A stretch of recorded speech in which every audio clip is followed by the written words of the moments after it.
The recorder.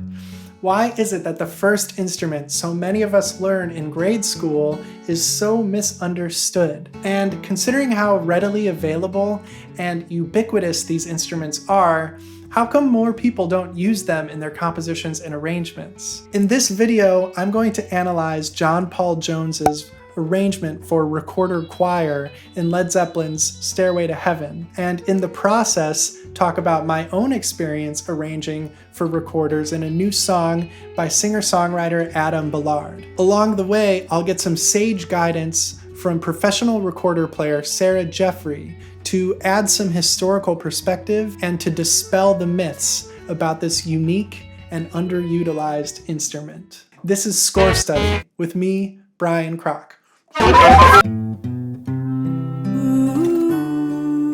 The following program is rated M for medieval.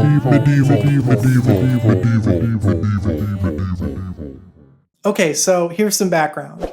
About 5 years ago, I got the opportunity to sub in the Reed's chair on the Broadway show, The Book of Mormon. But in order to play the gig, I had to buy and then learn to play the family of recorders for a few key solos throughout the show. I figured, this'll be no problem. I played recorder in kindergarten. How hard could it be? Hello, darkness, my old friend. I came to find out that these recorder solos were some of the scariest and hardest to play things in the entire show. Clearly, I needed to spend some serious time shedding these instruments, and in doing so, I fell in love with them. So much so that I wrote 2 songs for my big band, Big Heart Machine, which feature recorders to evoke a foggy, mysterious atmosphere.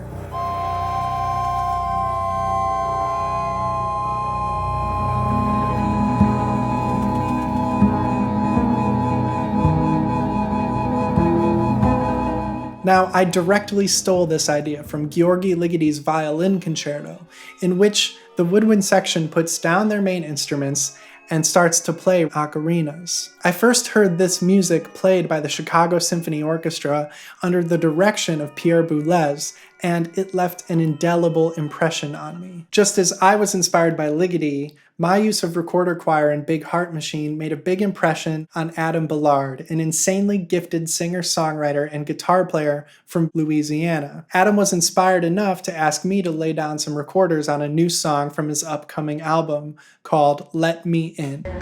And you got the idea for the recorder choir from... Honestly, of course I'd heard the recorder choir parts of Big Heart Machine things, right? Oh, yeah. And thought that was really awesome. And of course it made me think of Stairway to Heaven. That's right, although you may not know it.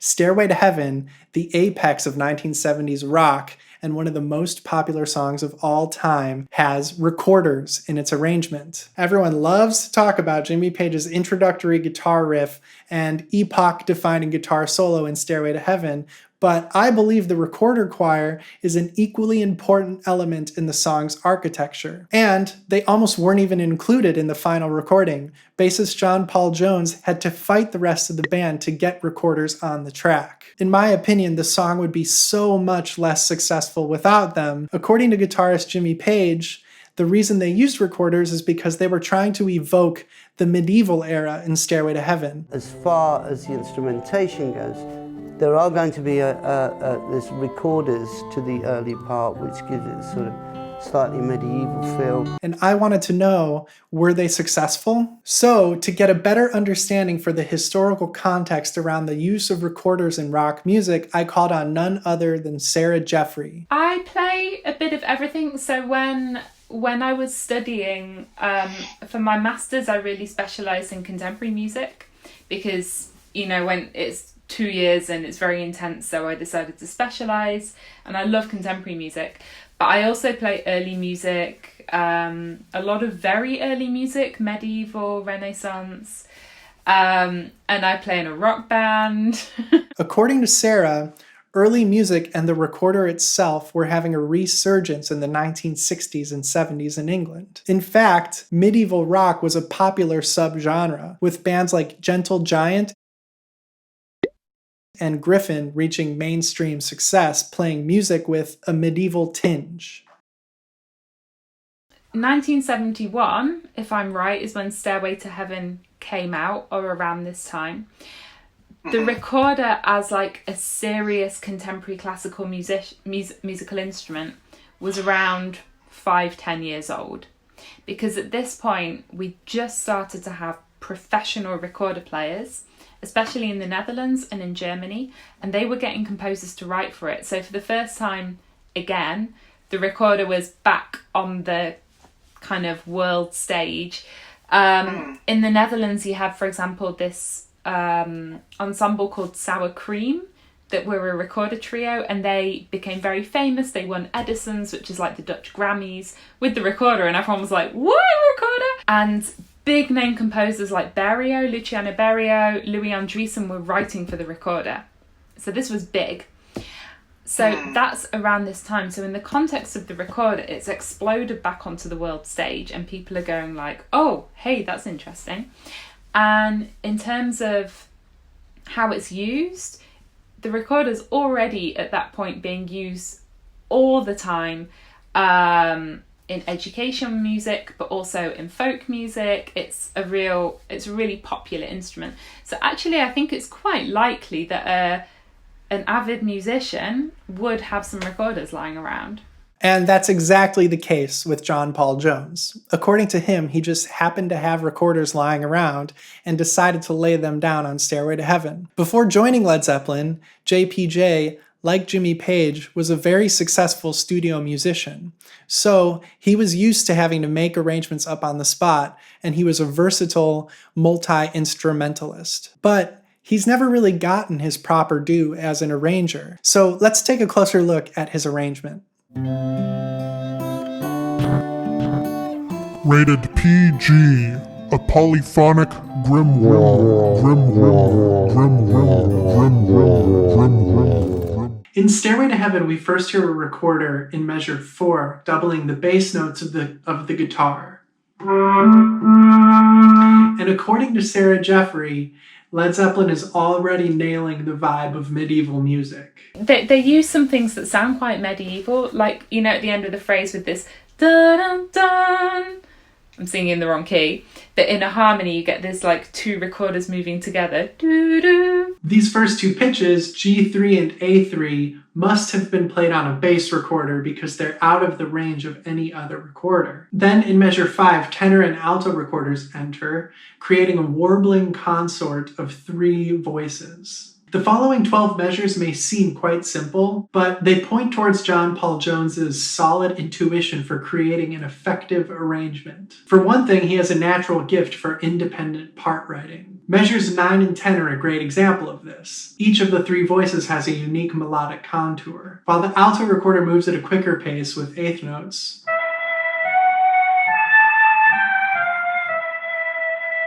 the tenor recorder plays quarter notes in an opposing direction.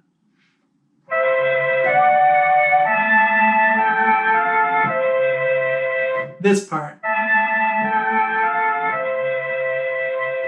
And meanwhile, the bass recorder just plays half notes.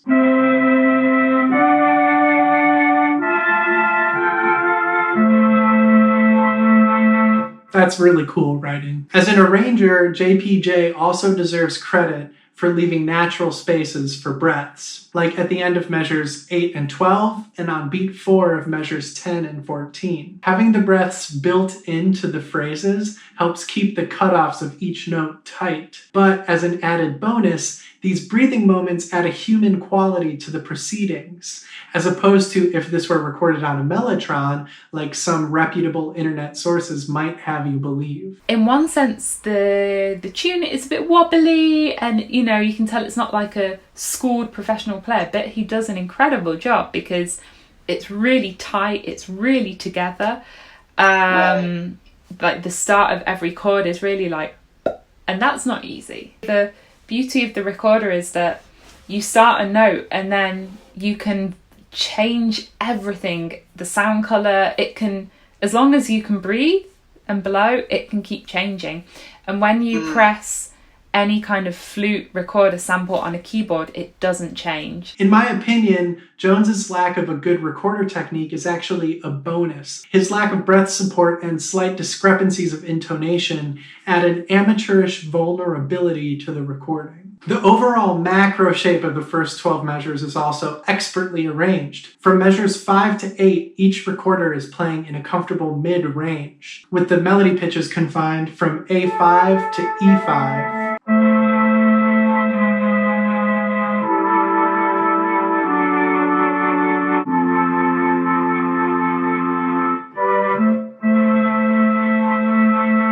But then in measure 9, the melody rises stepwise up to an A6, and even momentarily on a B6.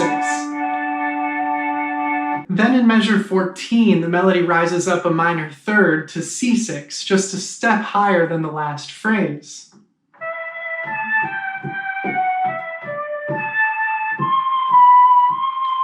And this culminates in measure 15 with an E6, one of the highest notes possible to play on the alto recorder by an amateur.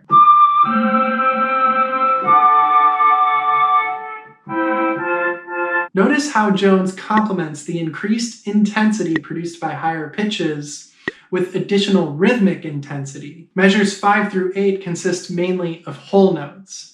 He ramps that up a bit in measure 9 through 12 by introducing half notes and quarter notes. Then, in measure 13, about 2/3 of the way through the segment, the rhythmic intensity reaches a peak, with a stream of cascading eighth notes before it subsides just in time for the vocals to enter. At measure 17, when Robert Plant begins singing, Jones made the smart decision to thin the texture with a bass recorder solo.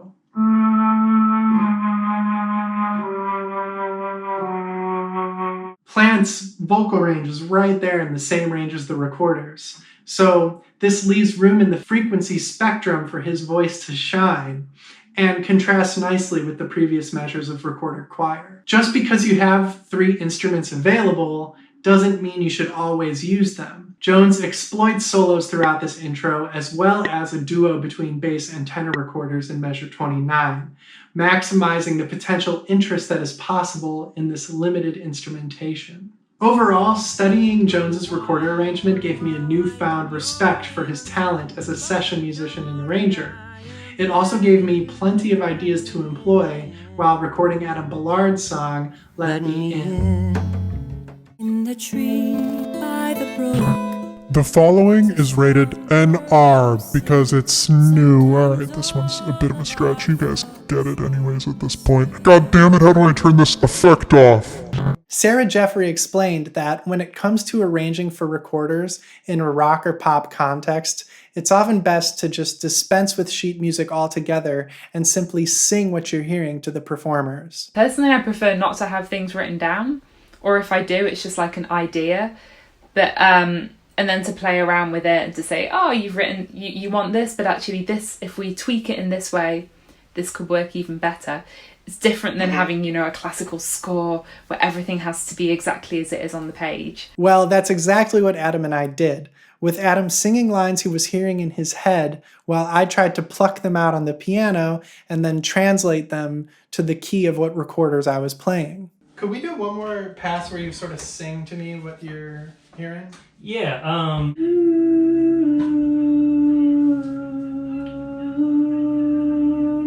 I guess I'm up on the 5th, right? Yeah.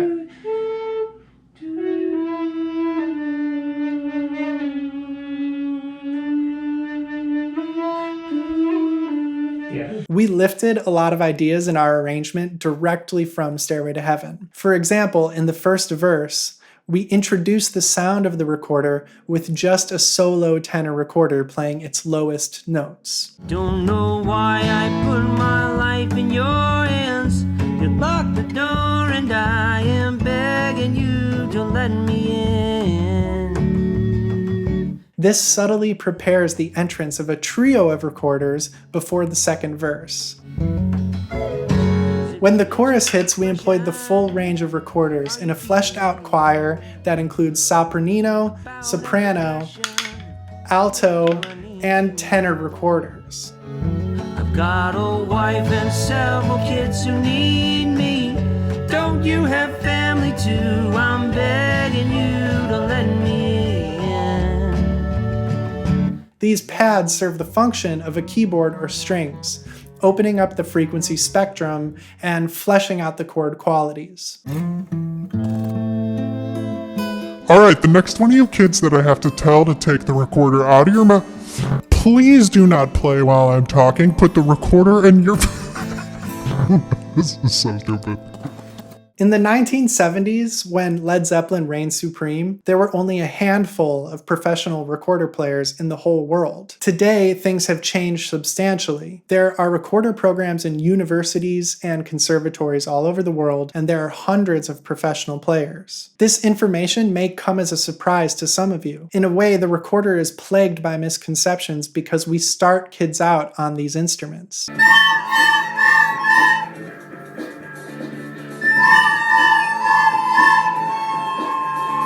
So we associate the recorder with squeaks and squawks and with horribly out-of-tune renditions of Twinkle Twinkle Little Star. It's important to remember, like, a recorder, it's just as high level an instrument as any other instrument. In its historical context, it had an extremely high status. It was played in the courts, it was played by royalty. Henry VIII was obsessed with recorders. He had a collection of 50 instruments and he composed for it. So the recorder was the top of the top. When the recorder revival happened around the Second World War, there was the conscious choice made to introduce it as a school instrument. And they had the option of bringing in recorders or a consort of viols. And there was a lot of pushback in the beginning because recorders are way too difficult. We can't put children on recorders because they're so difficult. That's right, the recorder is an advanced instrument. I learned that the hard way when I started to play the Book of Mormon.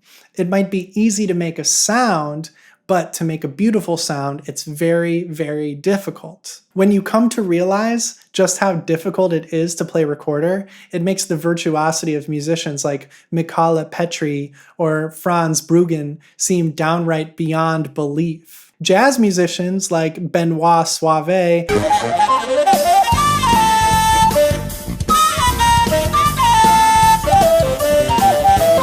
and Tally Rubenstein